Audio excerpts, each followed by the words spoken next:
ഇപ്പോൾ save university forum നേതാവ് Shri RS Sasikumar telephone ലൈനിലുണ്ട്. ശ്രീ RS ശശികുമാർ, അങ്ങ് അറിഞ്ഞോ ഇങ്ങനെ ഒരു ശുപാർശ? അല്ല, വാസ്തവത്തിൽ അത് ഇന്നലെ അറിഞ്ഞു കഴിഞ്ഞപ്പോൾ തന്നെ വാസ്തവത്തിൽ വളരെ വിചിത്രമായ നടപടികളാണ് കേരള സർവകലാശാലയിൽ അരങ്ങേറുന്നത്. ഈ അടുത്ത ദിവസം സംസ്കൃതം അറിയാത്ത ഒരു ഗവേഷക വിദ്യാർത്ഥിക്ക് സംസ്കൃതത്തിൽ PhD കൊടുക്കുവാൻ ശുപാർശ ചെയ്ത സർവകലാശാലയാണ്.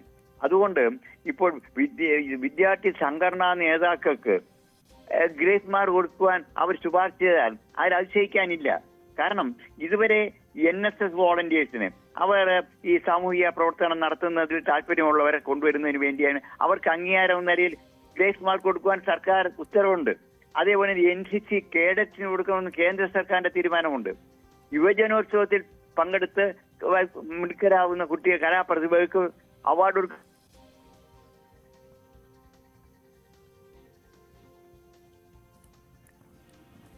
ശ്രീ ശശികുമാർ പറഞ്ഞോളൂ, ഇടയ്ക്കൊന്ന് കേൾക്കാതായി.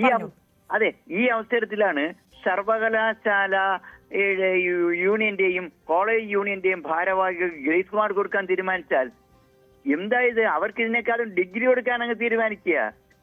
യൂണിവേഴ്സിറ്റി യൂണിയൻ ചെയർമാൻ ഡിഗ്രി കൊടുക്കാൻ ഇത് 5% മുതൽ 10% വരെ മാർക്ക് കൊടുക്കുമ്പോൾ 50 മുതൽ 100 മാർക്ക് വരെ കൊടുക്കുകയാണ്.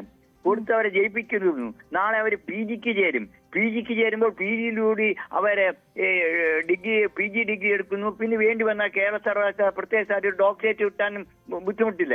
ഞാൻ ഈ പറയാൻ കാരണം, ഈ റോഡിൽ ബസ്സിന് കല്ലെറിഞ്ഞ് നടക്കുന്നവർ മന്ത്രിമാരും സിൻഡിക്കേറ്റ് അംഗങ്ങളുമായാൽ ഇത്തരത്തിലുള്ള തീരുമാനങ്ങൾ നമ്മളെയൊക്കെ ഞെട്ടിപ്പിക്കുന്ന തീരുമാനങ്ങൾ ഉണ്ടാവും.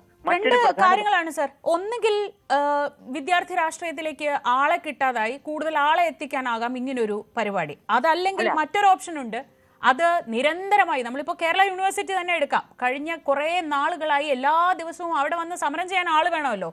അവരങ്ങനെ സമരം ചെയ്യുമ്പോൾ അവർക്ക് തിരിച്ചെന്തെങ്കിലും കൊടുക്കണമല്ലോ. അതും ആവാം. പക്ഷെ എന്തായാലും ശരി, അല്ലെങ്കിൽ തന്നെ കേരളത്തിൽ വിദ്യാഭ്യാസത്തിന്റെ നിലവാരത്തെ പറ്റി വലിയ സംശയങ്ങളൊക്കെ ഉണ്ട്, പ്രത്യേകിച്ച് ഉന്നത വിദ്യാഭ്യാസത്തിന്റെ നിലവാരത്തെ പറ്റി. അങ്ങനെയുള്ള സാഹചര്യത്തിൽ ഇത്തരം ഗ്രേസ് മാർക്ക് ഒരു അപഹാസ്യമാക്കുന്ന തരത്തിലേക്കല്ലേ കാര്യങ്ങൾ പോവുക? ഈ കുട്ടികളാണ് പുറത്തുപോയി ഇനി നമ്മുടെ നാടിനെ റെപ്രസെന്റ് ചെയ്യേണ്ടതെന്ന് ആലോചിക്കണം. ഈ കലാശാലയ്ക്ക് പുറത്ത് നമ്മളെ റെപ്രസെന്റ് ചെയ്യേണ്ട ആളുകളാണ് ഇവർ. അല്ല, ഇപ്പോൾ തന്നെ ഈ വിവരങ്ങൾ അറിയുമ്പോൾ തന്നെ നമ്മുടെ യൂണിവേഴ്സിറ്റിയെ കുറിച്ച് എന്തായിരിക്കും മറ്റ് സംസ്ഥാനങ്ങളും വിദേശത്തുള്ളവർ കരുതുക? ഇപ്പോൾ കഴിഞ്ഞ ദിവസങ്ങളിൽ സർവകലാശാലയിൽ നടന്ന സമരത്തിൽ പങ്കെടുത്ത വിദ്യാർത്ഥികൾ വലിയൊരു പങ്ക് +2 വിദ്യാർത്ഥികളായിരുന്നു.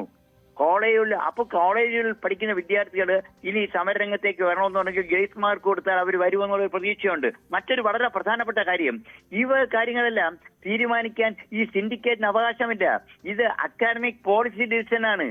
അപ്പൊ അക്കാഡമിക് പോളിസി ഡിവിഷൻ എടുക്കാൻ സർവകലാശാലയുടെ അക്കാഡമിക് കൗൺസിൽ, ഡീൻസും ബോർഡ് ഓഫ് സ്റ്റഡീസിനും മാത്രമേ അധികാരമുള്ളൂ. അവർക്ക് ഇല്ലാത്ത അധികാരം ഉപയോഗിച്ചുകൊണ്ട് ഇവരെ മെജോറിറ്റിയുടെ അടുത്ത് തീരുമാനം എടുക്കാൻ ശ്രമിക്കുമ്പോൾ തീർച്ചയായിട്ടും അതിനെ തടയാൻ വൈസ് ചാൻസലർ ബാധ്യസ്ഥനാണ്. ഇന്ന് രാവിലെ തന്നെ save university campaign committee vice ചാൻസലർക്ക് നിവേദനം കൊടുത്തിരിക്കുകയാണ്. യാതൊരു കാരണവശാലും സിൻഡിക്കേറ്റ് മെജോറിറ്റിയുടെ അടിസ്ഥാനത്തിൽ ഇങ്ങനെ തീരുമാനമെടുത്താലും നമ്മുടെ സർവകലാശാലയുടെ പേര് നിലനിർത്തുന്നതിന് വേണ്ടിയെങ്കിലും ഇത്തരത്തിലുള്ള തീരുമാനങ്ങൾ ഉപേക്ഷിക്കുവാൻ, നടപ്പിലാക്കാൻ വീഴ്ച തയ്യാറാകരുത്. ഈ കാര്യങ്ങൾ വേണ്ടി വന്നാൽ സിൻഡിക്കേറ്റ് തീരുമാനിച്ചു കഴിഞ്ഞാൽ വൈസ് ചാൻസലർ നടത്താൻ ബാധ്യസ്ഥനാണെങ്കിലും വൈസ് ചാൻസലർക്ക് ഇങ്ങനെയുള്ള കാര്യങ്ങൾ ഗവർണർക്ക് റെഫർ ചെയ്യാനുള്ള അധികാരമുണ്ട്. അത്തരത്തിലെങ്കിലും കേരള സർവകലാശാലയെ സംരക്ഷിക്കണമെന്ന് ആവശ്യപ്പെട്ടുകൊണ്ട് ഇന്ന് വൈസ് ചാൻസലർക്ക് നിവേദനം നൽകിയിരിക്കുകയാണ്. നമ്മുടെ ഉന്നത വിദ്യാഭ്യാസ സ്ഥാപനങ്ങളിലേക്ക് വിദ്യാർത്ഥികൾ എത്തേണ്ടത് പഠിക്കാൻ തന്നെയാണെന്ന് സംശയമില്ല. അവിടെ ജനാധിപത്യ ബോധം വളർത്താൻ രാഷ്ട്രീയം ഉണ്ടാകേണ്ടത് അത്യാവശ്യമാണ്. അങ്ങനെ ആ ബോധത്തോടു കൂടി തന്നെയാണ് നമ്മൾ പുറത്തേക്ക് വരേണ്ടത്. പക്ഷേ നിങ്ങൾ രാഷ്ട്രീയം കളിക്കാനായി മാത്രം സർവകലാശാലയിൽ വരൂ എന്ന് ആഹ്വാനം ചെയ്യുന്നതിന് തുല്യമല്ലേ സർ ഇപ്പോൾ ഈ നടക്കുന്ന ഈ ഒരു ശുപാർശ? അല്ല, യൂണിവേഴ്സിറ്റിയിൽ സംഘടനയെ ചേർന്ന് കഴിഞ്ഞാൽ, സംഘടനാ നേതാവായി കഴിഞ്ഞാൽ പരീക്ഷയ്ക്ക് പഠിക്കേണ്ടതെന്നും നിങ്ങൾക്ക് ഡിഗ്രി കിട്ടുമെന്നും, അത് മാത്രമല്ല ഇവിടെ ഇപ്പോൾ വേറൊരു വലിയ ഗുരുതരമായ കാര്യമുണ്ട്. സംഘടനാ നേതാക്കന്മാർ സർവകലാശാലയിൽ സ്വാധീനപ്പെടുത്തി റീവാല്യുവേഷനിലൂടെ വ്യാപകമായി ജയിക്കുന്നുണ്ട്. മുൻകാലങ്ങളിൽ റീവാല്യുവേഷനിൽ 15% വിദ്യാർത്ഥികളാണ് ജയിക്കുന്നെങ്കിൽ ഇപ്പോൾ റീവാല്യുവേഷനിലെ കണക്കനുസരിച്ച് 60% വിദ്യാർത്ഥികൾ ജയിക്കുകയാണ്. ഇതെല്ലാം മാൽപ്രാക്ടീസ് സർവകലാശാലയിൽ നടക്കുകയാണ്. അപ്പോൾ സംഘടനത്തിൽ മെമ്പർഷിപ്പ് എടുത്താൽ, സംഘടനാ പ്രവർത്തനത്തിന് ശക്തിയായിട്ട് വന്നു കഴിഞ്ഞാൽ ഇവർക്ക് ഡിഗ്രി ഉറപ്പാണ് എന്നുള്ള ഒരു ഉറപ്പ് ഈ സംഘടനാ നേതാക്കന്മാർ ഇവർക്ക് കൊടുക്കുന്നതിനുള്ള മെസ്സേജാണ് ഈ സിൻഡിക്കേറ്റ് ഇത്തരത്തിലുള്ള വിവരക്കെട്ട തീരുമാനമെടുക്കാൻ തയ്യാറായത്. തീർച്ചയായിട്ടും വൈസ് ചാൻസലറോട് യാതൊരു കാരണവശാലും ഈ തീരുമാനം അംഗീകരിക്കുമെന്ന് ആവശ്യപ്പെട്ടിട്ടുണ്ട്.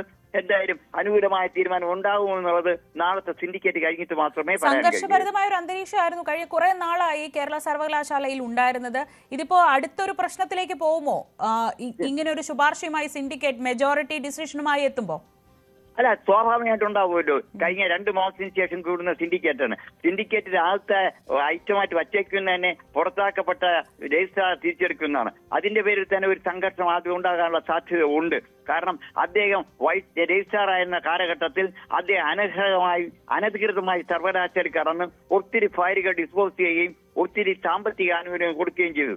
വിദേശത്തുപോയ വിദ്യാർത്ഥികൾക്ക് പാസ്പോർട്ട് ഉൾപ്പെടെ ഒപ്പിട്ട് കൊടുത്തു. ഇത് വെരിഫിക്കേഷൻ വന്നപ്പോൾ ഇങ്ങനെ ഒരു രജിസ്ട്രാർ ഈ സമയത്ത് ഇല്ലായിരുന്നു, മറ്റൊരു രജിസ്ട്രാർ ആയിരുന്നു. അപ്പോൾ ഇതെല്ലാം വളരെ ഗുരുതരമായ വിഷയമാണ്. ഈ കാര്യങ്ങൾ തന്നെ നാളെ ചർച്ച ചെയ്യും. അത് കഴിയുമ്പോഴാണ് ഈ വിദ്യാർത്ഥി സംഘടനാ നേതാക്കന്മാർക്ക് ഇത്തരത്തിൽ ഗ്രേസ് മാർക്ക് കൊടുക്കാനുള്ള തീരുമാനം ചർച്ച ചെയ്യുക.